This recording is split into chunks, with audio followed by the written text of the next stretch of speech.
Hi friends, welcome back to our channel. మీరు కనుక మన వీడియోని ఫస్ట్ టైం చూసినట్టయితే లైక్ చేయండి, షేర్ చేయండి, సబ్స్క్రైబ్ చేయండి, అలాగే బెల్ కూడా కొట్టండి. ఇదైతే మన సాటర్డే వ్లాగ్ అండి. సాటర్డే అయితే మార్నింగే నిద్రలేచి పూజ అయితే మా పాప చేస్తుంది. సాటర్డే హారతి తీసుకోమంటుంది.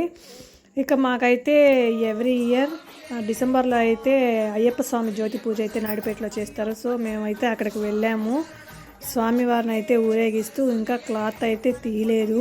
మేమైతే క్లాత్ తీసే వరకు వెయిట్ చేస్తున్నాము. చాలా బాగా చేస్తారండి. మేమైతే ఇంకా జ్యోతికి వెళ్ళేటప్పుడు కర్పూరం తీసుకెళ్ళి 1/4 కేజీ స్వామివారికి అయితే సమర్పించాము. అలాగే హోమం చుట్టూ అయితే తిరుగుతున్నాము. కొబ్బరికాయ అయితే మా హస్బెండ్ కొడుతున్నారు.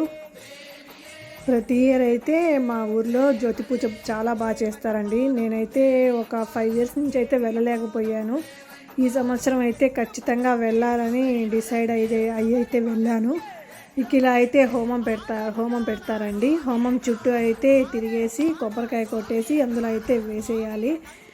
ఇక దేవుళ్ళని అయితే పటాలు పెట్టారు. ఇంకా దేవుళ్ళని అయితే రెడీ చేస్తున్నారు లోపల. అందుకనేసి పటాల దగ్గరికి వెళ్ళి అయితే కొబ్బరికాయ కొట్టుకొని పిల్లలకి కూడా దండం పెట్టించేసి బొట్లు పెట్టుకొని మేము వెళ్ళేసి వచ్చాము.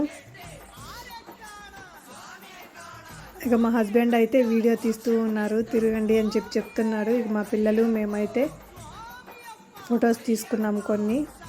ఇక అలా లోపలికైతే దారి ఉంది, కానీ ఇంకా దేవుణ్ణి అయితే చేయలేదు. మేమైతే లోపలికి వెళ్ళి చూద్దామనేసి వెళ్తున్నాము. జనాలు ఇంకా లేరండి, కానీ 6 o'clock అయితే ఇక్కడ స్టార్ట్ అవుతుంది. అక్కడ మెట్ల మీద అయితే కర్పూరం పెడతారు. చాలా కర్పూరం అయితే అందరూ ఇస్తారండి. ఎవరికి తోచినంత అంత ఇస్తారు. మేమైతే 1/4 కేజీ ఇచ్చాము. ఇక్కడైతే స్టేజ్ వేశారు. అది అయితే పార్క్ అండి. ఇక అక్కడ అయితే దేవుణ్ణి పెడతారు, ఇంకా రెడీ చేయలేదు. ఈవినింగ్ అయితే మేము పుష్ప మూవీకి అయితే వెళ్ళాము. మూవీ అయితే చాలా బాగుంది. Boy friends.